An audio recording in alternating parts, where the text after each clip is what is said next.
그게 또 그 교회에 적중할 때가 있어요. 어느 교회 집회를 가서 첫날 저녁에 마쳤는데 다음날 점심에 어떤 집사님 부부가 점심을 대접한다고 담임 목사님 함께 식사를 나눴거든요. 근데 목사님, 우리 교회 사정을 어떻게 그렇게 소상히 잘 아셨나요? 무슨 소리예요? 어제 저녁에 하신 말씀이 다 우리 교회에 해당되는 말씀이에요. 아니 그건 그렇다 치고 우리 가정 사정을 어떻게 그렇게 잘 아시나요? 무슨 소리 했더니 자기 보고 했대 설교를. 제가 집회를 가도 사전에 그 교회가 어떤 교회인지 무슨 기도 제목이 있는지 전혀 물어보진 않아요.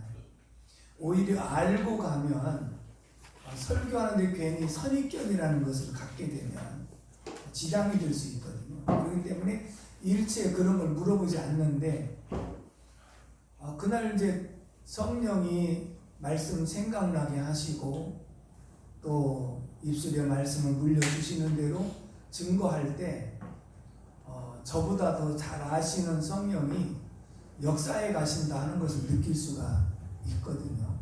특별히 기도원 집회 가보면 누가 올라오는지도 모르잖아요. 나중에 이제 후문에 의하면 아는 사람이 그곳에 앉아서 말씀 들을 때가 있었고요.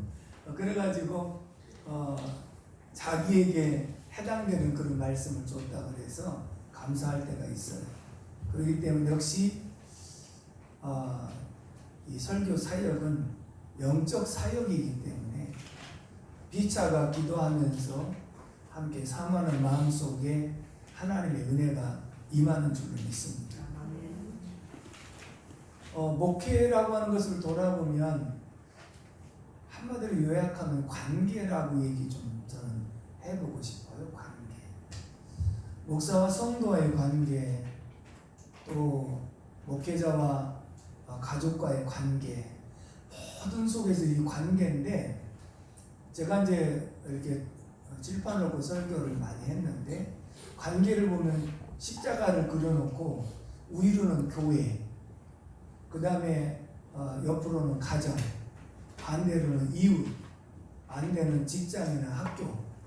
이게 네 바운다리 안에 관계를 설명하거든요. 그래서 교회와의 관계는 하나님과 우리와의 관계, 때로는 사람은 목사와 성도와의 관계, 이 속에서 영적인 축복이 오거든요. 그 다음에 가정의 관계는 그곳에서 행복이라는 게 와요. 그 다음에 이웃이라고는 저 칠판 저기 됩니다. 칠판? 예. 요것만 하면 지나가겠다. 이제 이웃과의 관계 속에서 만남의 축복이 오고요. 직장의 관계 속에서 물질의 복이 오거든요. 그러니까 보십시오. 교회의 관계 속에서 영적인 복이 오지. 가정에서 행복이 오잖아요. 행복은 가정 안에서 찾아야지 다른 데서 찾으면 안 되거든요. 이웃과의 만남, 학교라든지 이웃의 만남의 축복이 오고 직장이라고 하는 곳에서 또 물질의 복이 온다고. 그럼 우리의 삶의 모든 전체의 모습을 보는 관계라고 하는 거. 그렇기 때문에 이 관계가 사실은 다 필요하고 중요하지만 저는 이제 성도들한테 강조한 것은 이 영적인 관계, 교회와의 관계, 목회자의 관계, 여기서 만약에 단절되어지면 다른 것도 다 단절되어진다. 그래서 이 관계를 잘 맺어야 된다 하는 그런 말씀을 드리는데 마지막 때는 성도는 목회자를 잘 만나야 복이다 그런 말씀 하잖아요. 그런데 목회자 입장에서 성도를 잘 만나는 게 복이에요. 그러시잖아요? 성도 잘 만나는 게 복이잖아요.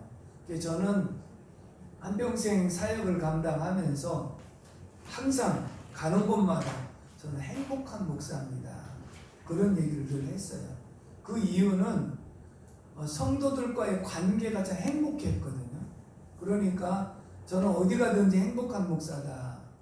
우리 장로님들과 참 형제 같은 그런 관계를 가지고 살아오면서 행복한 목회를 해왔어요. 근데 근데 초창기 때 제가 이제 깨달았던 말씀 가운데 하나가 무엇이냐면, 반대를 위한 반대를 하는 사람이 있었다고 그랬잖아요. 근데 이 사람도 역시 그 중에 한 부류의 사람이었는데, 그게 늘 마음이 아파. 그리고 힘이 들어.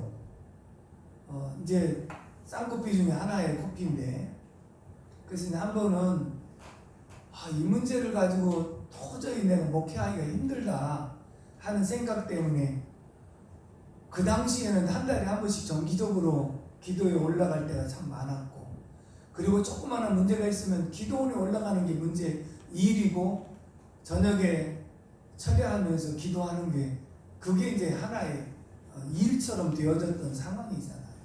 기도원에 올라가서 한 주간 금식을 합니다. 처음에는 이 집사가 문제라고 생각하고 올라가서 금식하고 말씀 읽고 기도하다 보면 하루 이틀 사흘쯤 지나고 나면요, 결국은 내가 문제다, 내가 포용하지 못하고 품지 못한 게 문제다라고 하는 것이 또 깨달아질 때가 있거든요. 그래서 이제 금요일까지 금식하고 그곳에서 깨달은 것은 역시 내가 목사인데 그래도 더 품고 끝까지 가야 되는 상황이지, 그 사람이 반대한다고 해서 힘들어하면 되겠는가. 하나님 은혜를 주셔서 그래 내가 품자, 더 사랑하자, 그리고 긍휼히 여기자 하는 그런 마음의 각오와 결심을 딱 잡고 그리고 내려왔습니다. 내려와서 바로 그 사람을 만났으면 훨씬 더 쉬웠을 텐데, 퇴근할 시간이 저는 이제 한 오후 서너 시경에 내려왔고, 그 사람 퇴근하려면 8시나 돼야 되니까 그 공백 시간이 있다가 퇴근 시간 맞춰가지고 이제 찾아가려고 하니까 그 마음이 식어진 거예요. 내가 가서 긍휼히 여기고 사랑했다는 마음이 식어진 거예요. 그래서 즉시 교회로 달려갔지. 하나님, 제가 기도할 때는 긍휼히 여기고 용서한다고 마음을 먹었는데 지금 그 마음이 또 없어졌으니 어떻게 하면 좋습니까? 하고 또 다시 기도했어. 그랬더니 하나님이 다시 또 그 마음을 주신 거예요. 그래서 기회는 이때 나오고 또 즉시 이제 그 집으로 갔습니다. 옛날 이렇게 대문 겸 부엌으로 들어가는 문이 있잖아요. 그리고 바로 이제 방이 있는데 가서 문을 두드렸더니 속에서 인기전이 있더라고요. 문을 열고 딱 들어갔더니 밥을 혼자 먹고 있어. 혼자 밥을 먹고 퇴근하고 밥 먹고 있다가 제가 녹화하고 딱 들어갔더니 목사님 어쩐 일이십니까? 그래서 아무 소리 안 하고 들어가서 손을 딱 잡고 집사님 사랑해. 그랬더니 나 다른 소리 안 했어요. 그냥 손 딱 잡고 집사님 사랑해 그랬더니 그 자리에서 무릎을 꿇고 목사님 죄송합니다. 저 때문에 많이 속상하셨지요. 용서하세요. 그러면서 막 자기 입으로 스스로 잘못했다고 얘기를 하면서 그 마음이 녹아졌거든요. 그리고 그 다음부터는 이 사람이 그런 반대를 위한 반대를 하지 않았어요. 그리고 아마 한 1, 2년 정도 있다가 고향 쪽으로 이사를 갔어요. 다시 고향으로 내려갔어요. 이사를 갔는데 몇 년 지났는데 부인 집사님이 저한테 전화가 왔어요. 목사님 그래 어쩐 일이냐 그랬더니 애 아빠가 이번에 안수 집사 직분을 받아요. 그런데 목사님 교회에 있을 때 목사님 마음을 너무 아프게 한 것 같아서 그래도 목사님한테 다시 용서를 빌고 싶어서 전화해요. 무슨 소리, 나는 그때 다 용서했고 그때 다 풀었어. 그리고 정말 축복한다 그랬더니, 그러고서 이제 몇 년 지났다가 또 전화가 또 왔어. 장로 인직을 받는데, 저는 그날 이후에 무엇을 깨달았느냐 하면, 양들은 역시 사랑은 내리사랑이지. 자식이 아무리 잘못해도 결국은 부모가 끝까지 감싸는 것처럼, 그래서 만약에 성도들이 문제를 제기하고 어떤 일을 얘기하면 얘들이 또 사랑이 부족해서 그런가 보다 하고 제 지로는 궁뎅이를 갖다가 들이대고 야 받아봐라 하고 대주는 것이 목회가 아니겠는가 하는 깨달음을 얻었거든요. 그래서 그 다음부터는 그 마음이 굉장히 저한테는 주요했던 거예요. 매 순간순간마다 어떤 그런 문제가 있어도 또 내 사랑이 부족했구나, 더 사랑을 줘야지 하는 쪽으로 이제 이렇게 지내온 그 결과가 굉장히 화목하고 화평한 가운데에서 사역을 해올 수 있었던 하나의 동기가 되었다라고 하는 그런 말씀을 드리거든요. 그 다음에 또 한 가지는 제가 항상 성도들 앞에 물질 관리는 하나님 앞에서는 여러분들 앞에서 가장 떳떳하게 가장 잘 하는 사람이라고 하는 강조를 했습니다. 그래서 여러분들이 저한테 생활비를 얼마를 주든지 그것은 정말 내가 하나님 앞에서 최선을 다해서 올바르게 사용하고 있다는 것을 초창기 때 이제 하나의 계기가 있었는데 어떤 계기가 있었느냐면 그 당시에 제가 생활비 한 50만 원을 받을 때인 것 같아요. 이제 목회하면서 50만 원 받을 때인데 이제 연말 예결산 앞두고 이제 기도원에 올라가서 한 주간 기도하는데 장로님 한 분한테 전화가 왔어요. 목사님 예결산 하러 우리가 기도원에 올라가겠습니다. 그래서 올라오라고 그랬더니 올라와가지고 뭐 예결산 의논을 얘기하면서 목사님한테 드릴 말씀이 있습니다 하더니 서리 집사 된 지 몇 년 안 된 젊은 집사를 데리고 와서 저 사람을 왜 데리고 왔나 했더니 그 사람을 내세워 갖고 말을 하게 한 거예요. 이제 그러면서 사실 50만 원 받고 목사님한테 가는 돈이 너무 많다는 거야. 그렇기 때문에 이거를 바로 잡았으면 좋겠다 하는 의도로 말을 했거든요. 그러면 알아서 하라 하고서 다 내려가라고 그러고 그리고 이제 제가 혼자 기도굴에 들어갔습니다. 이게 보통 저한테는 답답한 문제가 아니에요. 다 써도 50만 원인데 뭘 목회자한테 다 가느냐 이렇게 표현을 했다고 하는 것과 그 다음에 이제 저한테 사실상 반기를 들은 그런 입장이기 때문에 기도굴에 들어가서 밤새도록 그런 데는 기도도 안 나오잖아요.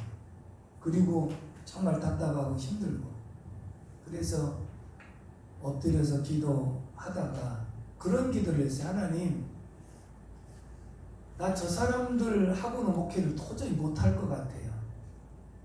그러니 저 사람들을 보내시든지 아니면 저를 다른 데 보내든지 그러면서 이제 그런 기도를 했지요.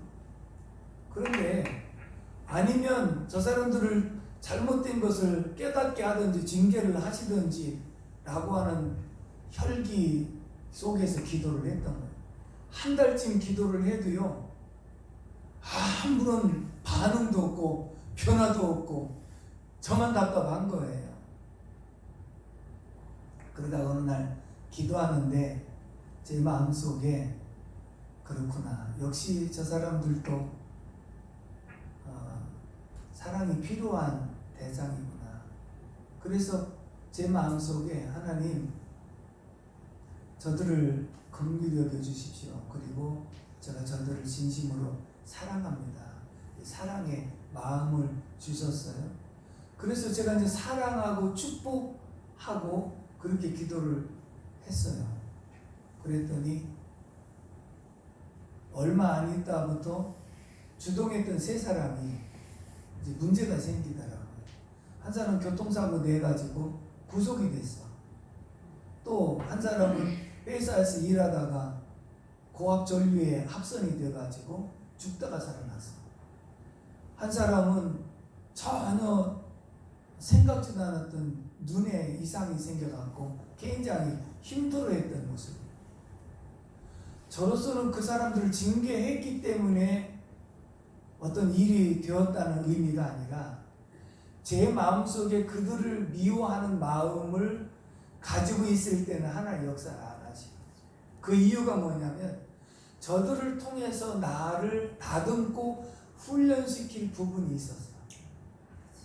그렇기 때문에 지나고 보면 그 사람들이 사실은 나한테 고마운 사람들이었지.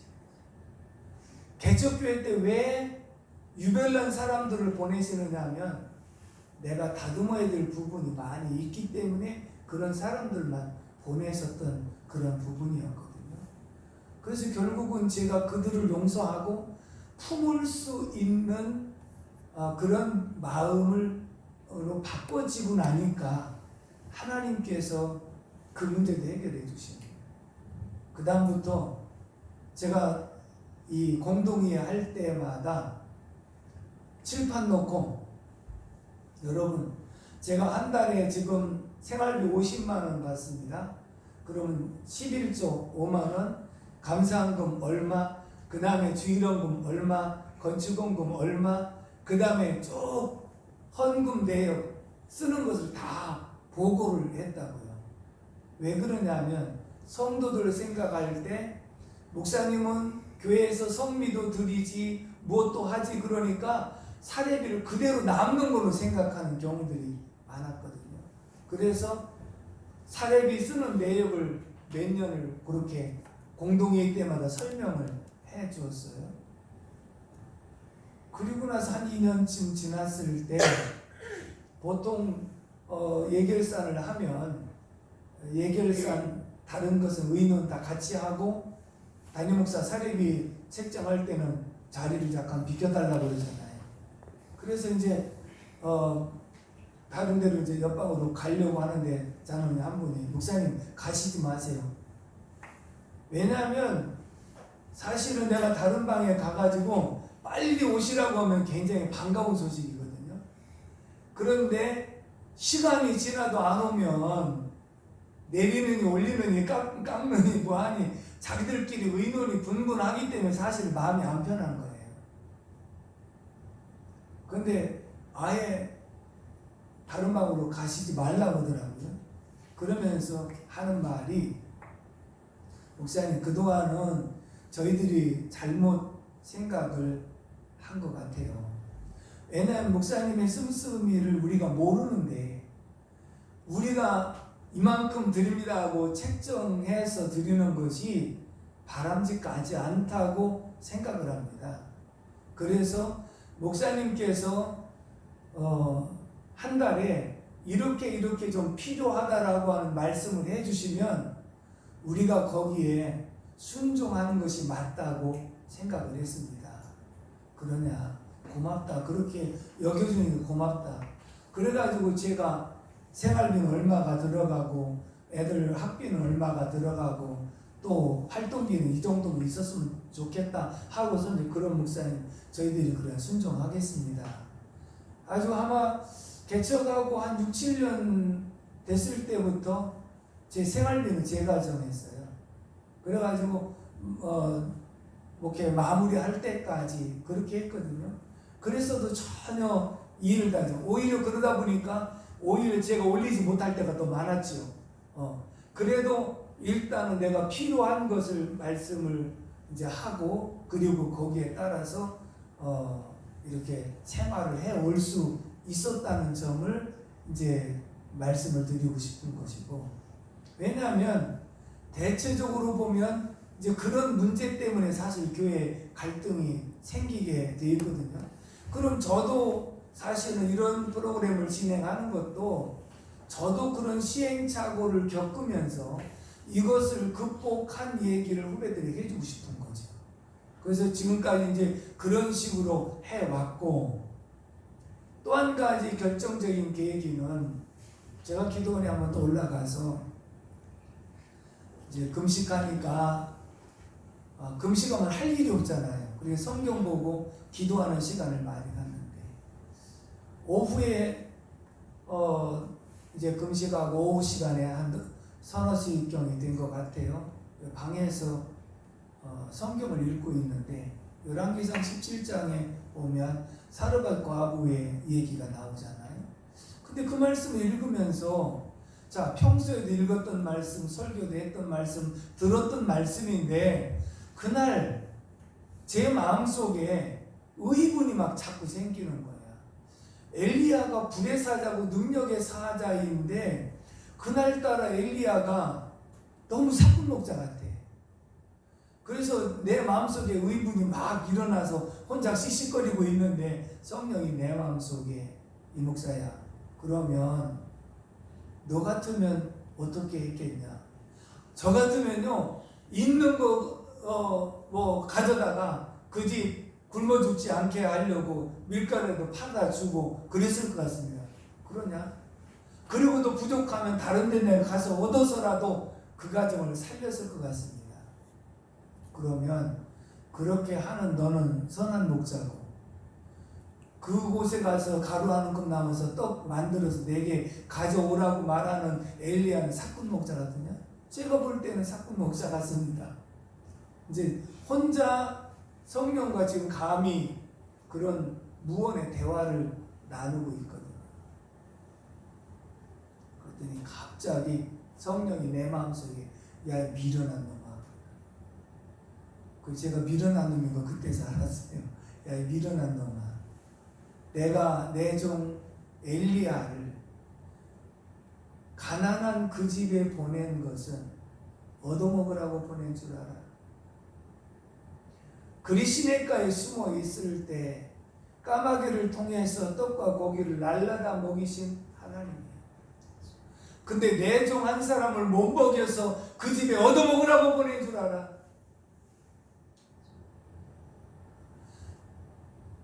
사르밧 과부가 평소에 섬기던 사람이었는가 섬기지 않던 사람이었는가 생각해보면 아무 소리 하지 아니하고 떡을 만들어서 엘리야에게 갖다 드린 점을 보면 떡도 먹어본 사람이 먹는다, 고기도 먹어본 사람이 먹는다고 평소에 섬겼던 사람이기 때문에 가능한 거예요. 나를 섬기던 여종이 지금 형편이 굶어 죽게 생겼을 때 그 가정에 보낸 것은 그 가정을 축복하여 살리라고 주의 종을 보내는 거예요.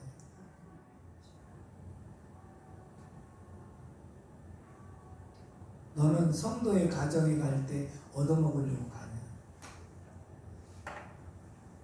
그래서 그 자리에 제가 구원하져 가지고 얼마 동안을 통곡했는지 몰라요. 하나님, 제가 깨달음이 부족해서 성도들의 축복받는 길을 막았습니다. 용서하여 주시옵소서.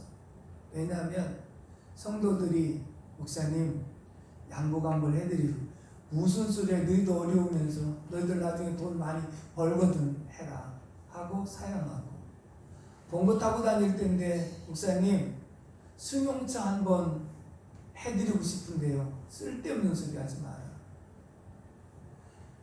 저는 이제 주는 사람이 된다고 해서 그런 것도 있지만 성도들 형편이 나아진 가운데서 받으면 그래도 부담이 덜한데 다 어려운 사람들이 헌신하고 봉사하려고 할 때 그거를 도저히 막 안 받는, 용납이 안 되는 거예요.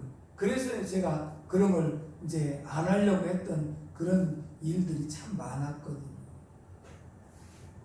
그러면서 그 주간 기도원에서 내려와 가지고 철야기도 시간에 나의 깨달음을 성도들에게 전했습니다. 여러분, 주의 종이 주의 종에게 순종하라고 하는 말씀과 주의 종과 좋은 것을 함께 하라고 하는 이런 말씀은 내가 나를 대접하라고 하는 말씀도 아니고 내가 대접받기 위해서 하는 말씀이 아니라 하나님의 말씀이기 때문에 전하는 것이고 그 말씀에 순종할 책임은 여러분들이 있는 것이기 때문에 해야 된다. 그 전까지는 원리적인 말씀만 전했지 이런 실제적인 실천 부분에 대해서는 말씀을 전하지 못했거든요. 그러면서 제가 목회 7년째부터 이 깨달음 속에 적용과 실천의 부분을 전하기 시작하면서 저 자신에게도 자신감이 생겼고 성도들에게도 봉사와 섬김의 훈련이 시작이 되었고 그 이후에 성도들이 생활이 나아지고 축복받는 그런 모습으로 나타나기 시작을 했거든요. 스님은 제 머리를 못 꺾는다는 말이 있지만 그러나 목사는 스님보다 나아야 되니까 제 머리를 깎아야 된다. 그래가지고 제가 부흥회를 가고 하더라도 여러분 내가 목회자이기 때문에 목회자를 위하라는 말씀이 아니라 하나님의 말씀이기 때문에 올바르게 행해야 된다 하고 분명하게 가르치는 사역을 해왔거든요. 그러면서 목자는 양을 잘 양육할 뿐만 아니라 양육의 과정 속에 털이 자라면 알맞은 시기에 털을 깎아줘야 되고 알맞은 시점에 젖을 짜줘야 된다는 거예요. 그런데 만약 양털이 자라 있음에도 불구하고 털을 적절하게 안 깎아주면 털이 엉켜가지고 상품의 가치가 떨어지거나 피부병이 생긴다는 거예요. 이 말은 목회자는 성도들에게 동기를 부여해서 털을 깎을 수 있는 섬김의 동기를 반드시 부여를 해줘야 된다는 거예요. 그런데 이 동기를 부여 안 해줘서 털이 긴데도 불구하고 깎아내지 않으면 병이 생기듯이 성도들도 자기가 손에 들켜주고 있을 때 쉽게 내놓을 수 있지만 주머니로 들어가고 안주머니에 들어가고 그리고 부동산에 투자해놓고 나면 그걸 잘 꺼낼 수가 없다는 거지. 그러니까 저 같은 경우 2, 3년 텀으로 한 번씩 일할 수 있는 동기를 터뜨려줘요.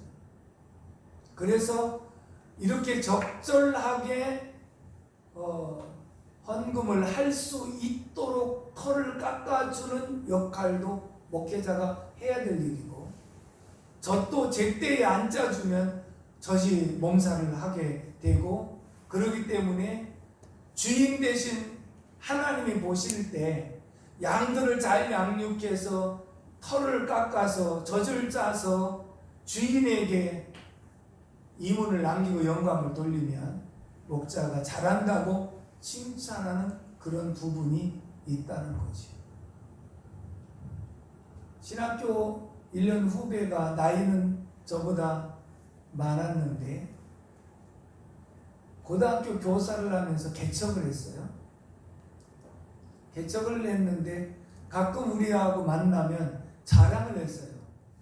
자기 교회는 헌금 시간이 없답니다. 그걸 자랑을 했어요. 그러니까 성도들이 너무 좋아한다는 거죠. 처음에는 그래도 교회가 되는가 보다 라고만 생각을 했는데 목회를 하고 이런 깨달음이 있고 난 다음에 보면 목회자가 헌금과 헌물은 하나님께서 하라고 한 말씀인데 자기가 뭔데 하나님 말씀 있는 것을 가르치지도 아니하고 그것을 자랑스럽게 말할 수 있을까? 라고 하는 생각을 해봤거든요. 자, 대개 개척교회를 하다 보면 성도들 눈치를 안 볼 수가 없잖아요. 그래서 11조에 대한 말씀도 잘 전하지 못할 때가 있고 그렇습니다만 그런 깨달음 이후에는 정말 확신 있게 자신 있게 전할 수 있었던 그러한 모습이 하나의 저의 목회의 계기가 되어져서 힘있게 사역을 감당할 수 있었다는 부분이고요. 제가 어렸을 적에 어머님 따라서 외갓집을 갔는데 그때가 정월 대보름 때였어요. 보름밥을 먹고 그리고 이웃집 친구들하고 지불놀이 한다고 대문 밖에 딱 나서는 순간에 깜짝 놀랐어요. 그래서 막 뛰어들어가면서 엄마 무슨 일이 엄마가 깜짝 놀라가지고 엄마 우리 동네 떴던 달이 여기도 떴어요. 제가 머리가 좋긴 좋았던가 봐요. 너무 놀란 거예요. 왜냐하면 별로 다른 데를 가본 적이 없었던 상황인데 우리 동네만 뜨는 달인 줄 알았죠. 항상 거기만 있었어요. 근데 그날 외갓집에 분명히 기차 타고 버스 타고 왔는데 여기에 그 달이 있는 거예요. 너무너무 놀란 거예요. 그때 엄마가 나보고 머리가 좋다고 그러시더라고요. 제가 굉장히 그렇게 충격으로 다가왔던 일인데 그날서부터 지금까지도 제가 달을 좋아하고 즐겨보고 있거든요. 그러면서 세계 어느 나라에 가든지 그 달은 항상 저를 따라다닙니다. 예수 그리스도는 어제나 오늘의 영원토록 동일하십니다. 그 달도 어릴 때 나를 비춰주던 달이 지금까지도 비춰주고 있더라는 거예요. 그래서 저는 달을 보면서 주님이 나와 동행하신다는 것을 항상 시각적으로 느끼며 사는 그런 부분이었죠. 한 번은 미국에 집회를 가려고 하는데 선배 목사님이 미국 가서 절대로 주의종 잘 섬겨야 된다는 설교를 하면 안 된다. 그 사람들은 그런 거에 대한 반발심이 많기 때문에 안 된다 그러더라고요. 알겠다. 가가지고 제가 이 달 얘기를 했어요. 여러분, 제가 어릴 때 보던 달이나 엊그저께 한국에서 보던 달이나 이곳에 와서 보던 달이 똑같은 달이었습니다. 여러분들이 한국에서 섬기던 하나님이 미국에 왔다고 다른 하나님이 섬기고 있습니까? 한국에서 섬기던 하나님이 미국에도 똑같은 섬기는 하나님이라고 한다면 한국에서는 이게 되고 미국에서는 이게 안 된다고 하면 뭔가 다른 신앙의 모습이 아니겠습니까? 라고 얘기를 하면서 하나님 말씀을 가르쳤어요. 아무도 거기에 수긍하지 않는 사람이 없었거든요. 그렇기 때문에 우리는 신앙생활 가운데 어떤 계기가 필요하다는 것이고 그게 이제 깨달음이고 경험이라고 하는 것인데 그래서 경험은 돈을 주고도 살 수 없다는 거예요. 제가 이제 동역자들한테 이런 말씀을 전해주고 싶은 이유는 이런 깨달음이 저의 목회에 큰 힘이 되었고 도움이 되었고 이런 계기가 저에게 하나님의 은혜를 더 체험할 수 있는 그런 계기가 되었다는 것을 전해주고 싶은 거죠. 목회자는 목회자들끼리 교제를 해야 얻어지는 게 있고 사모는 아무리 가까운 권사님들하고 교제해도 마음에 있는 얘기를 할 수가 없는 거예요. 역시 사모는 사모끼리 또 만나야 서로 우유로가 되고 대화의 상대가 될 수 있다고 하는 그런 부분이지. 그렇기 때문에 우리는 이런 서로의 만남 속에서 깨달음이 필요하다는 것이고요. 또 저는 어디 가든지 우리 성도들한테도 자신 있게 가르칩니다. 헌금하는 거 가르치고 주의종 섬기는 거 가르치고 봉사하는 거 가르치고 근데 그것이 억지가 아니라 하나님의 말씀을 올바르게 가르치는 것인데 무엇이 필요한 것이었느냐 하면 깨달음이 필요한 거예요. 제가 부교육자로 안양에서 2년 반을 섬기고 역곡에서 2년을 섬길 때 2년 반 동안 안양에서 섬기면서 그 한 집사님 가정에 잊을 수 없는 그런 이제 간증거리가 있었는데, 이제 저한테 몇 구역을 맡겨주셨고, 한 구역은 달동네 같은 그곳으로 이제 구역을 맡겨주셔서, 그래서 낮에는 일하시는 분들이 있어서 저녁 시간에 구역 예배를 모였어요. 그리고 가끔 시간이 되면 또 낮에도 한 번씩 모임 때도 있었거든요. 근데 일단은 구역장님 집에 가면 예배를 드리고 그냥 보내질 않아요. 근데 힘들고 어려운 것은 집사님, 여집사님 일하시고 남편은 술만 먹고 일도 안 하고 애들은 5이고, 그러면 구역예배 마치고 나면요, 이웃집에 양계장이 있으니까 양계장에 가서 계란을 사다가 삶아가지고 대접을 한다고. 저도 배고픈 시절이지만 몇 개 먹으면 애들이 먹을 게 없잖아요. 하나만 먹고 배부르다고 하고 그냥 안 먹고 온 적이 있었거든요. 겨울에는 그런 집은요, 연탄은 연탄대로 떼면서 방이 추워요. 외풍이 있고. 저녁에 겨울에 들어가면요, 주의 종을 위해서 비단방석, 옛날에 그 방석, 이건 주의 종에게만 드리는 방석이야. 집안에 어른이 와도 그 방석은 안 드려요. 그래가지고 밥에 먹고 석유 골로를 방에다가 피워놓고 시간 되면 방석을 골로 앞에 쪼이고 있어. 따뜻하게 하려고. 들어가면 여기 앉으세요 하고 내놓는데, 어떤 사람이 그곳에 애임하고 앉겠어요. 하나님, 제가 무엇이란데 정말 주님처럼 대접을 받습니까?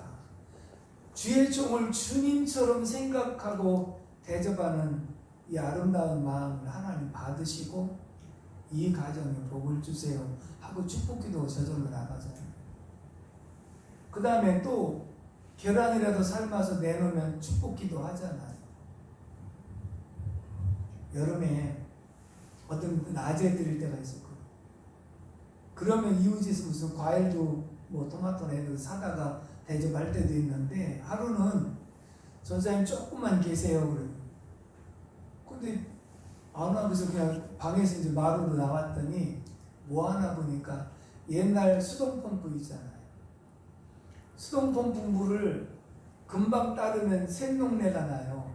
한참 동안 퍼내더니 물을 받아가지고 컵에다 담아서 전사님 죄송해요, 이것이라도 드시고 가세요 하고 냉수를 한 컵을 주셨는데, 소자 중 작은 자 하나에게 냉수 한 그릇 대접한 것까지도 결단코 상을 잃지 않겠다는 그 말씀이 너무너무 실감이 돼요. 지금까지 융숭한 대접을 받았지만 정말 냉수 한 그릇이 이렇게 주의 종의 마음을 감동하는 대접이 또 있었을까? 지금도 그 감동은 보이죠. 너무너무 성도들에게 돈 많은 사람이 헌금하는 것이 아니라 믿음이 있는 사람이 헌금하는 것이며, 돈 많은 사람이 하는 것이 아니라 은혜 받은 사람이 하는 것이고 깨달은 사람이 하는 것이다.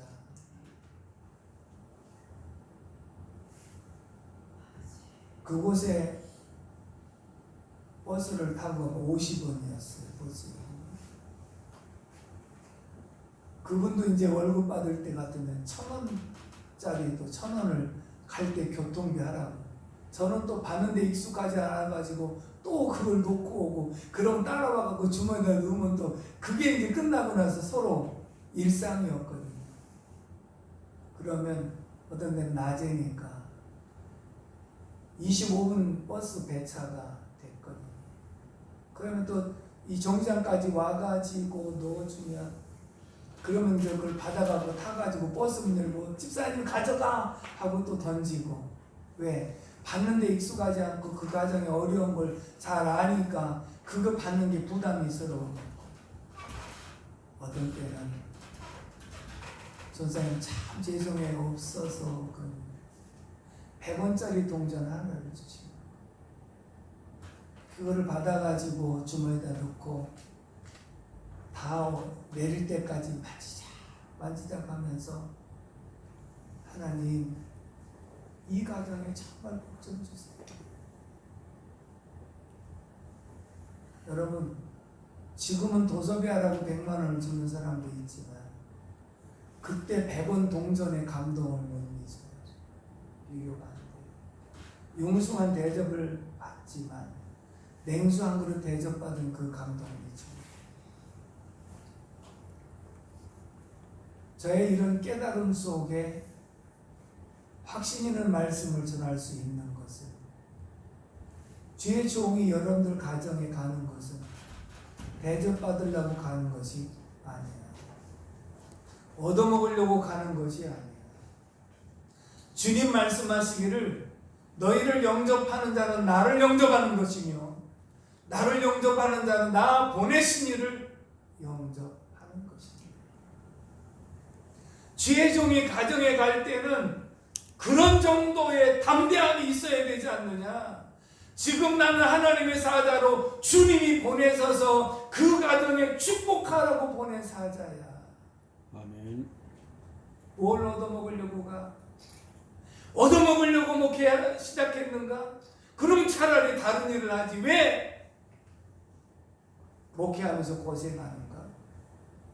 우리는 얻어먹는 자가 아니라 축복하는 자인 줄로 믿습니다. 아멘. 민수기 6장 24절 이하에 제사장들에게 너희는 백성들을 위하여 이렇게 복을 축복할지니 그리하면 내가 그들에게 복을 주리라.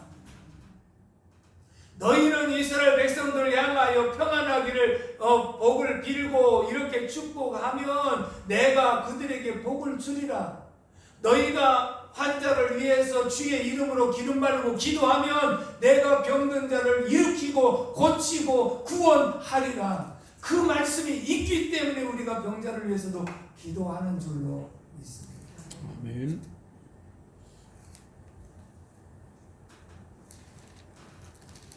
그래서 성도들에게 자신 있게 가르치는 것. 여러분 냉수 한 그릇 대접할 만큼 없습니까? 동전 100원 드릴 만큼 여러분들이 없습니까?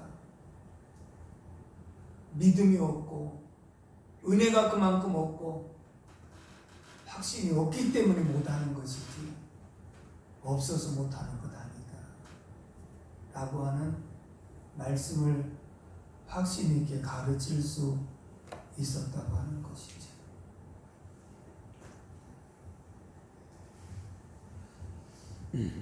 저 같은 경우에는 은혜를 받고 주는 자가 되자라고 그렇게 결심을 했는데 돌아보면 제가 어릴 때는요 저희 집안이 부모님이 외가로부터 불교가 심해서 전혀 예수를 알지 못하고 자랐고 그리고 부모님 따라서 가끔 절에 가서 불공 드리고 그리고 미신 섬기고 제사 지내고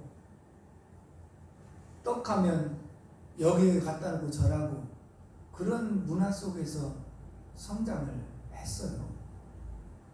그러다가 고등학교 들어가면서 이모님 집에 가서 하숙을 하게 되었고 이모님만큼은 외가가 그렇게 불교가 심해도 매 맞으면서도 교회를 다니셨어요. 그 이모님이 저를 강제로 전도하셔서 제가 교회를 나가게 되었고 2학년 때까지 다니다가 3학년 때 공부에 대한 부담 때문에 교회를 안 나가기 시작해 한 7, 8년 쉬었다가 다시 교회를 나가게 되고 한 1년 다니다가 주님 만나는 체험을 했거든요. 그래서 저는 체험적인 신앙이고 더군다나 믿지 않은 가족들 밑에서 신학을 했기 때문에 굉장히 힘들고 어려운 과정을 겪으면서 사역을 했거든요. 저의 간증의 요약은 뭐냐면 많이 울었더니 주시더라는 거거든요. 배고파서 먹을 게 없으면 주시면 감사히 먹고 안 주시면 굶으식하고 그냥 굶기로 하고 정말 금식을 밥 먹듯이 하고 그리고 잠자는 것은 교회 가서 밤이 맞도록 기도하고 엎드려 있다가 깜빡 잠들어서 잠들 때도 있고 그것이 하나의 일상이었던 모습을 보는데 제 마음속에 저는 8남매의 7째예요. 막내나 마찬가지거든요. 근데 어릴 때부터 제가 혼자 집안 걱정을 다 했던 것 같아요. 어릴 때부터. 그래가지고 저는 고등학교 다닐 때에도 난 앞으로 결혼을 안 한다고 생각을 했어요. 왜 안 하느냐? 내가 집안을 일으키고 형님들을 도와줘야 되겠다고 생각을 한 거예요. 누가 시킨 게 아닌데. 우환질곡은 굉장히 많을 때 아버지를 대신해서 형님 병간호하느라고 밤잠 못 자는 때가 참 많았고요. 형님들 빚 갚아주고 또 형님 결혼시켜주는데 제가 다 부담하고 그러면서 계속적으로 집안 형제들 돌보는 일을요 사실은 오랜 세월 동안 해왔어요. 그러면 누가 봐도 누가 시킨 것도 아닌데 그런 마음을 저한테 주신 것 같아요. 그러다 보니까 그것이 하나님의 은혜를 체험하고 말씀에서 주는 사역이라고 하는 것과 매치가 되게 된 거거든요.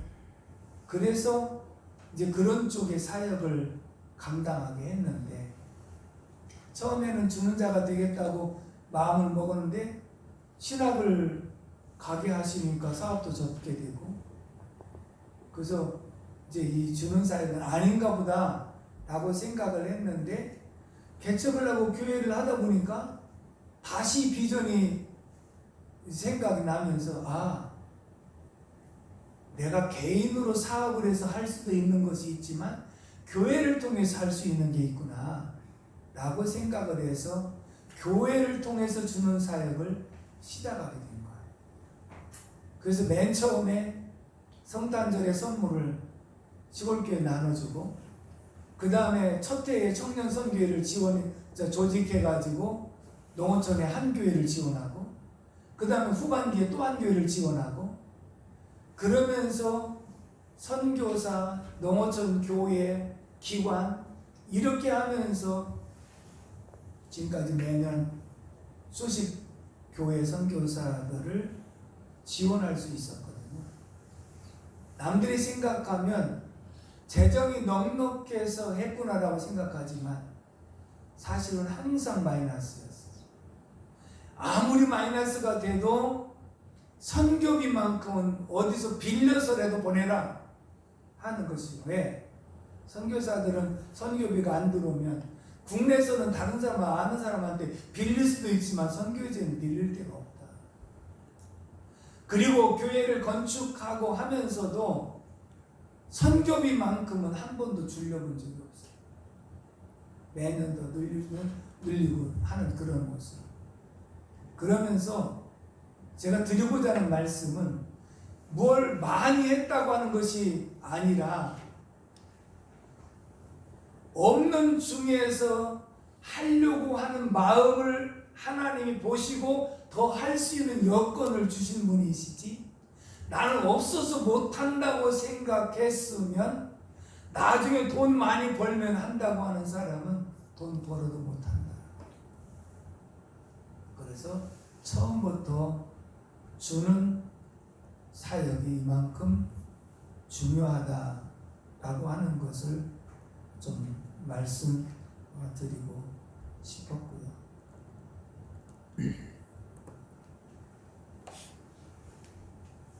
동기부여를 한 2, 3년 텀으로 한 번씩 하는 게 좋겠다는 권면을 하거든요. 저희 교회 같은 경우에 3년 텀으로 중직자들을 세우게 되었어요. 지금까지. 이 말은 무슨 뜻이냐면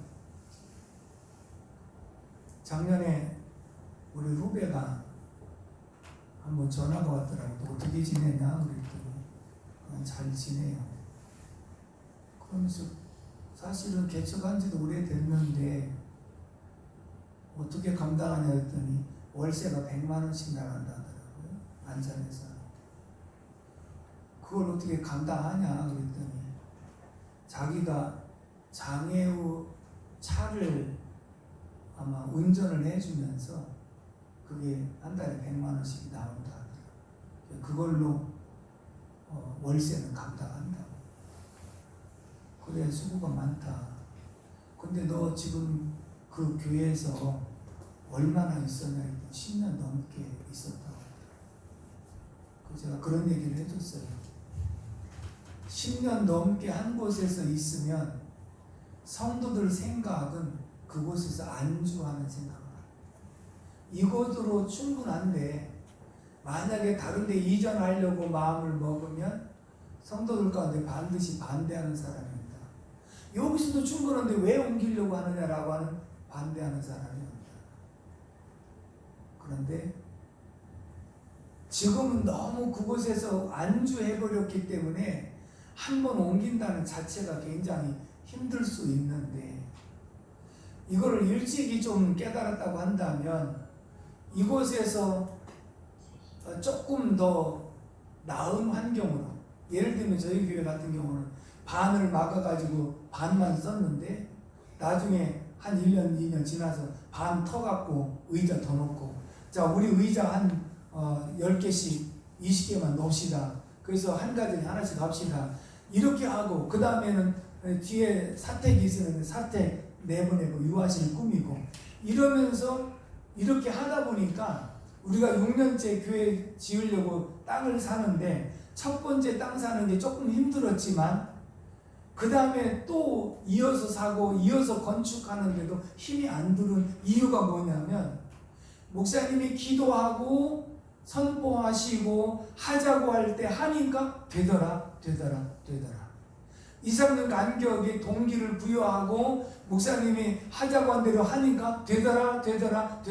성도들 인식 속에는 뭐든지 되더라고 하는 이런 인식이 이제 갖게 되다 보니까 결국은 자연스럽게 되더라는 거예요. 그런데 한번 옮기지 못하고 계속 한 곳에서만 오랫동안 있으려고 합니다. 예를 들어서 교회를 건축하면 그곳에 있어야지.